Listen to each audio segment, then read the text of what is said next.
It was rush hour in the heart of the city, and traffic had slowed to a crawl. On the corner of 7th and Main, a cherry-red Ferrari sat lifeless, steam hissing from under the hood. A small crowd gathered, phones out, murmuring as a sharply dressed man in a tailored suit paced beside the car, clearly agitated. His Rolex caught the sun with every exaggerated hand gesture. "Move back, people," the man barked, pointing at a wiry figure approaching. The newcomer wore oil-stained coveralls, a name patch barely readable. Eli. You're the help?" The CEO scoffed, loud enough for everyone to hear. "This car's worth more than your entire life." The crowd chuckled uneasily. Eli didn't flinch. "Mind if I take a look?" he said quietly. The CEO rolled his eyes. "Be my guest. Maybe you can show us all how to fix a $300,000 car with duct tape." Laughter erupted. Phones zoomed in. Eli popped the hood, leaned in, and for a moment the street noise faded. The tension thickened. A few minutes passed. Then, with a twist of a wrench and a faint click, the engine roared back to life. The crowd gasped. The CEO's face drained of color. Eli wiped his hands, glanced at the onlookers, and smiled. "Sometimes it's not about what you wear, it's about what you know." The street erupted in applause and laughter. But this time, it wasn't at the mechanic. Eli Torres grew up in a world that rarely made space for people like her. A girl from the wrong side of the tracks, with grease under her nails, and a mind that never stopped turning. Her childhood was a mix of chaos and resilience. Her father, a truck driver, was gone more than he was home, and her mother juggled 2 jobs to keep the lights on. But amidst the noise, Eli found peace in the hum of engines. At 10, she fixed her neighbor's broken lawnmower. By 12, she was rebuilding a beat-up dirt bike with parts she scavenged from junkyards. She never had formal training, only curiosity, an old set of tools from her dad, and a burning need to understand how things worked. Cars became her language, machines her escape. Now in her late 20s, Eli runs a small garage tucked behind a laundromat on West End Avenue. The sign overhead reads "Torque and Truth," hand-painted and sun-faded. The space is cramped, cluttered, and always buzzing. Engines line the bay like patients in an ER, tires stacked to the ceiling, tools scattered with a kind of organized chaos only she understands. Her days start early, coffee from the corner bodega, a quick sweep of the floor, then straight into the grind. Oil changes, busted alternators, mysterious noises that dealerships couldn't diagnose. Her customers range from single moms to cab drivers to college kids. People who trust her not just with their cars, but with their livelihoods. Most pay in cash, a few in favors. She never turns anyone away. She doesn't talk much, she doesn't have to. Her eyes, sharp and observant, say enough. She listens more than she speaks, reads machines and people with the same quiet precision. Despite the grease-stained jeans and smudged cheeks, there's a grace in the way she works, a rhythm to it, something she's a genius. She'd never call herself that. To Eli it's simple. Fixing things makes sense. Machines don't lie. They break for a reason. And if you listen close enough, they'll tell you why. And so, in a world that often overlooked her, Eli built her own, one bolt, one engine, one earned reputation at a time. Damien Luck was the kind of man who never walked. He arrived, usually in something fast, foreign and loud.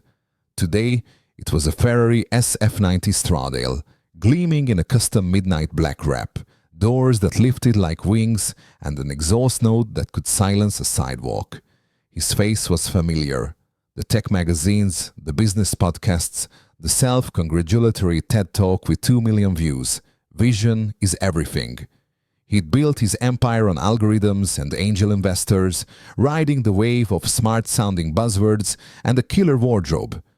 To Damien, wealth was proof of wisdom, and anyone not playing in his league was either lazy or irrelevant. He didn't fix problems, he paid people to. So why was he inching through the industrial edges of the city, miles from glass towers and valet service? A wrong turn mostly. His GPS had rerouted him away from freeway gridlock. He didn't question it. Technology, after all, obeyed him until it didn't. The Ferrari sputtered once, then again. A warning light blinked on. Damien frowned, pressed a few buttons, muttered commands. Nothing. The engine wheezed, then fell silent, like a spoiled child refusing to play. He checked the time, 3:47 p.m. His investor pitch was at 4:15, downtown. Millions were on the line. Sweat beaded at his temple. He popped the hood, stared blankly at the maze of parts and cursed under his breath. No signal for roadside assistance, no driver to bail him out. Just a dying supercar and a neighborhood he'd never willingly step foot in again. Until she showed up, wearing coveralls and confidence, carrying a wrench instead of a phone. Damien barely looked at her before smirking. Eli heard the distinct stutter of a failing high-performance engine before she even saw the car. It wasn't the sound you heard often in her neighborhood, too clean, too engineered, too expensive. She stepped out from her garage, wiping grease from her hands, just as the black Ferrari coasted to a stop at the curb. Steam whispered out from under the hood. A small crowd began to form, curious eyes drawn to the sleek, broken spectacle and the man pacing beside it in designer shoes. Damien Locke didn't notice Eli at first. He was too busy glaring at his phone as if poor reception was a personal insult.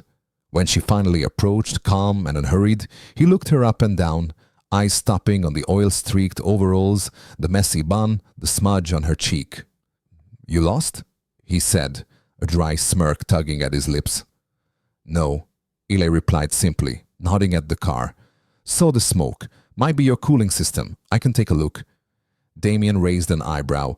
"You work in that?" He motioned toward the small, rundown garage behind her. The crooked sign, the cracked windows.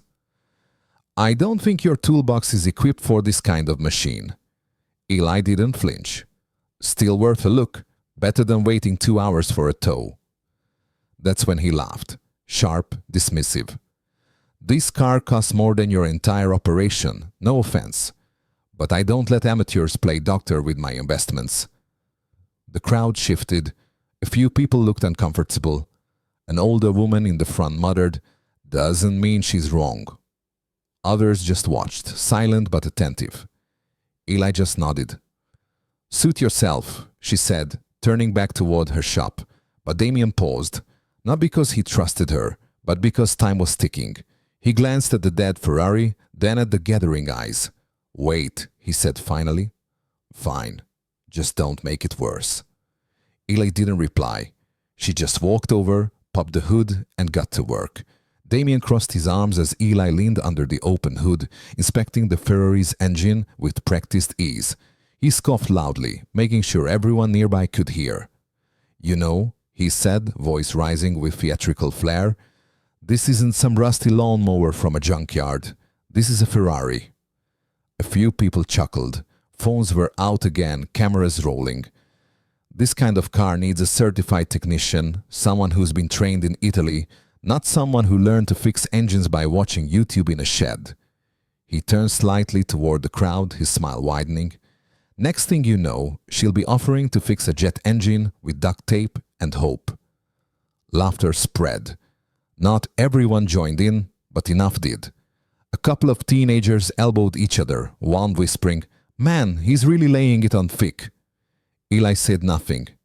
She didn't flinch, didn't even look up. She gently closed the hood and wiped her hands with a stained rag pulled from her pocket. "You done already?" Damien asked, mocking. "Or was it too complex for your skill level?" She met his eyes for the first time, calm, steady. "It's your car, your call," she said. "But if you change your mind, I'll be across the street." With that, she turned and walked back to her shop, unbothered, back straight, her pace as even as it had been when she first approached. The crowd watched her go. Some exchanged glances. A man near the front crossed his arms and muttered, "Should have just let her look." But Damien stood smug, unaware that the next few minutes would leave him the punchline. As the crowd dispersed, bored now that there was no fight or flames, Damien leaned against his dead Ferrari and scrolled through his phone, muttering curses at the lack of signal. He didn't even glance back across the street, assuming the mechanic had retreated to her cluttered little world of beaters and brake jobs. But Eli hadn't disappeared. She stood just inside the garage door, watching him out of the corner of her eye as she sipped her now lukewarm coffee. She could have left it, let him stew. Let the next few hours ruin his meeting, his deal, his ego. Instead, she set the cup down, grabbed her tools and walked back across the street, quietly, casually, like it wasn't a decision that said everything about who she was. Damien didn't look up. She didn't speak. She opened the hood again, this time with more focus, more intention. A minute passed, then another, and then she saw it. A small tear in a coolant bypass hose, barely visible from the top, nearly invisible to the untrained eye. It was a common flaw in some high-performance imports, but it took someone who knew engines, not just brands, to spot it. The heat had triggered the car's safety protocols, shutting down the engine before it seized. Smart car, smarter mechanic. She stood there a moment, weighing her options. He'd mocked her, humiliated her. If he found out she fixed it, he'd probably take the credit. But that wasn't why she did what she did. Eli exhaled through her nose and reached into her belt for a clamp, a sealant tube, and a trick she'd used on a turbocharged BMW last summer. It wouldn't be perfect, but it would get him to that meeting downtown, because for her the work mattered more than the recognition, and fixing something broken, even someone like him, was just what she did. Eli worked with quiet precision, her hands steady despite the pressure of the moment. She pulled out a small toolkit from her warm bag, a set of clamps, a tube of industrial-grade sealant, a compact diagnostic scanner borrowed from a loyal customer last week. Every tool had a purpose, every move practiced and exact. She knelt beside the car, the late afternoon sun casting long shadows across the asphalt. The torn coolant hose was subtle, a hairline rip on the underside where it flexed against the engine block. Most would have missed it, even experienced Ferrari mechanics who often focus more on flashy parts than fundamentals. First, she trimmed the frayed edge of the hose, smoothing the rubber to prevent further damage. Then, with the clamp firmly in place, she wrapped the leak in sealant, making sure the patch would hold just long enough for the car to reach proper service. It wasn't a permanent fix, but it was enough. Next, she plugged in her scanner, pulling a stream of error codes from the Ferrari's complex system. She cross-referenced them with her notes and entered recommendations. Replace the coolant hose, inspect the radiator fan, and check the ECU sensors for possible recalibration. She jotted everything down clearly on a crisp sheet of paper. Eli folded the note carefully and placed it under the windshield wiper, right where Damien would see it first thing in the morning. She stepped back, wiped her hands on her coveralls, and glanced once more at the now silent but alive engine. No fanfare, no words. She turned and walked away, leaving the Ferrari humming softly, a silent testament to her skill, the kind that didn't need applause. The next morning, Damien Locke returned with a tow truck in tow, his expression tight with frustration and skepticism. He'd called the company again, sure they'd bring him a ride to the meeting and haul the broken Ferrari to the nearest dealership, or at least some real mechanic. But as the tow truck driver prepared to hook up the car, Damien muttered, "Let me try one more time." He slid into the driver's seat, turned the key, and held his breath. The engine roared to life, smooth, powerful, flawless. Damien blinked, stunned. The Ferrari's dashboard lights flickered off as if nothing had been wrong. "What the hell?" he whispered. His eyes darted to the windshield. There, tucked beneath the wiper, was a neatly folded note. With a mix of curiosity and lingering disbelief, Damien pulled it free and unfolded the page. The note was detailed and precise, explaining the coolant hose tear, the temporary fix, the diagnostic results, and clear instructions for proper repairs. For the first time that day, Damien's arrogance faltered. He stared at the paper, at the words of someone he'd underestimated. And somewhere, buried under layers of pride, he felt the first stirrings of respect. The crowd from yesterday's spectacle had dispersed, but this moment, quiet and unexpected, marked a new kind of power, one earned, not bought. Damien stood beside the Ferrari, unfolding the crisp note with shaking fingers. The street was quiet, the morning light softening the harsh edges of yesterday's tension. He cleared his throat and began reading aloud. The Ferrari's coolant bypass hose had a tear, causing the engine to overheat and triggering a safety shutdown. If left unchecked, it could cause severe damage to the engine block, a repair costing tens of thousands. He paused, glancing up at the car's flawless engine hum. "I applied a temporary fix to get you to your meeting. Please replace the hose and have the system fully inspected as soon as possible." The words sank in slowly, and with them an unfamiliar feeling: humility. Damien ran a hand through his hair, realizing how badly he had misjudged the mechanic who had quietly saved his prized car. He hadn't just underestimated her skill, he'd underestimated her entirely. For the first time, he saw beyond the grease-stained coveralls and the modest garage, recognizing a sharp mind and a quiet brilliance that no amount of wealth or flashy titles could buy. He folded the note carefully, his pride bruised, but his respect growing. What Damien didn't know was that someone in the crowd had recorded the entire scene on their phone. The Ferrari's breakdown, the CEO's mocking laughter, Eli's calm approach, and the silent fix that followed. Within hours, the video was everywhere. Social media feeds buzzing with clips of the flashy CEO ridiculing a humble mechanic, only to be outdone by her quiet expertise. Comments poured in by the thousands. Respect where it's due. This mechanic saved that car and that guy's ego. She's the real CEO of Torque and Truth. Never judge a book by its cover, or a Ferrari by its coveralls. The hashtag number sign "Fix It Like Eli" trended nationwide. Local news outlets picked up the story, interviewing loyal customers who spoke of Eli's talent and integrity. The viral storm painted a new narrative, one of skill, humility, and justice served not with insults, but with silent competence. Damien's reputation took a subtle hit. The rich tech titan who laughed at a mechanic was now the guy humbled by one. Meanwhile, Eli stayed grounded, her phone buzzing non-stop, but her feet firmly on the garage floor. For her, it wasn't about fame or followers. It was just another day fixing what others couldn't. But now, the world was watching, and this time, they were listening. The morning's viral video sent Damien Loki's carefully crafted world spinning. His phone buzzed non-stop with notifications, not all flattering. Memes and comments mocked his arrogance. News outlets questioned his judgment. Even his closest advisors urged swift damage control. "We need a statement," one said. "Apologize vaguely. Spin the story." Another suggested a flashy PR stunt, a sponsored event or charity announcement, but Damien felt none of it would cut through the growing narrative. He'd underestimated a mechanic from a small garage and paid the price. That evening, alone in his penthouse overlooking the city, Damien stared at the note she'd left. The clarity, the quiet expertise, it gnawed at him. Swallowing his pride was harder than any boardroom battle. By morning, his decision was made.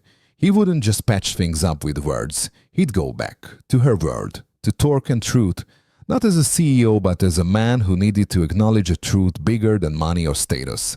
Damien arrived at the garage mid-morning, dressed simply. No suit, no flashy watch. The familiar hum of engines and chatter greeted him as he stepped inside, the scent of oil and rubber grounding him in a place so different from his polished world. Eli looked up from under a lifted hood, eyebrows raised but expression neutral. He cleared his throat. "Eli," he began, voice sincere, "I owe you an apology. I was wrong to mock your work and underestimate your skill. You fixed what I couldn't and saved my car. I want to make that right." A few loyal customers glanced up, surprised by the CEO's humility. Damien continued, "I'd like to offer you a lead technical role at my automotive tech company. Your talent deserves a bigger platform." A hush fell over the garage. Eli paused, considering the offer carefully. "I appreciate it," she said finally, voice calm. "But I'm not sure that's the right fit for me. Not yet anyway. This garage, these people, this work. It's where I'm needed most. The room buzzed with quiet admiration. Damien smiled, nodding. I respect that, and I'd like to support you however I can. No strings attached. Eli smiled back, a mix of gratitude and quiet strength. Sometimes the biggest power move was knowing when to say no. She smiled calm and composed as she laid out her terms. I appreciate the offer to join your company, she said, but I prefer running my own garage. It's where I have control and can innovate freely. Yet she wasn't closing the door entirely. I'd be happy to consult for you on tough jobs or projects where my expertise can help. The CEO listened intently, impressed by her confidence and clarity. Instead of a typical job offer, she proposed a partnership, a way to combine her hands-on skills with his resources. Let's work together on equal footing, she suggested. This wasn't about titles or hierarchy. It was about respect and mutual benefit. Her stance shifted the power dynamic. No longer a street mechanic hoping for a break, she was now a leader charting her own path. The CEO nodded thoughtfully, recognizing the rare blend of humility and assertiveness. This was a collaboration built on trust, not control, and it all started with her clear, unwavering vision. The local news ran the headline, Street Mechanic Outsmarts Millionaire CEO. Cameras rolled as she shared her story with quiet pride. It's not where you work, she said. It's what you know and how you use it.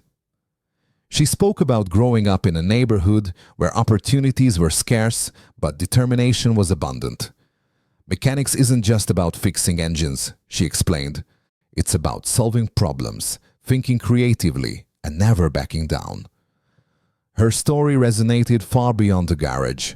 Girls in her community, many of whom had never seen a woman wield a wrench, began to see new possibilities. Without making a fuss, she became a quiet role model in STEM, a beacon proving that passion and skill could break barriers and rewrite expectations. Her garage became more than a repair shop. It became a hub of hope. Word spread quickly, and locals flocked not only for repairs but for guidance. She started training neighborhood teens, teaching them the basics of mechanics and the power of self-reliance. On weekends, she opened the doors wide for workshops, funded partly by the CEO's company, which had become a proud partner in the mission. The garage buzzed with energy, young minds eager to learn and challenge themselves. This was more than skill building. It was community building. The ripple effect was unmistakable. Teens who once felt invisible were now equipped with knowledge and confidence. The garage had sparked a movement, proof that change starts when someone believes in their own worth and lifts others up alongside them. The narrator's voice softened with reflection. The CEO, once quick to judge based on class and color, had learned a valuable lesson. Skills and character outweigh titles and suits. The woman who fixed that engine hadn't just repaired a car, she'd rebuilt perceptions. True genius wasn't confined to boardrooms or glossy offices. It lived in grit, creativity, and the courage to challenge norms. She was a reminder that brilliance often comes disguised in unexpected forms. A quiet mechanic who rewrote the rules and inspired a community. In the end, it wasn't about who wore the suit or sat at the top. It was about who dared to lead on their own terms and showed the world a new kind of power. Never underestimate someone based on where they work or how they look. Real talent and genius often come from places and people society overlooks. Let's uplift local heroes and support those chasing their dreams. No shortcuts, just passion and perseverance.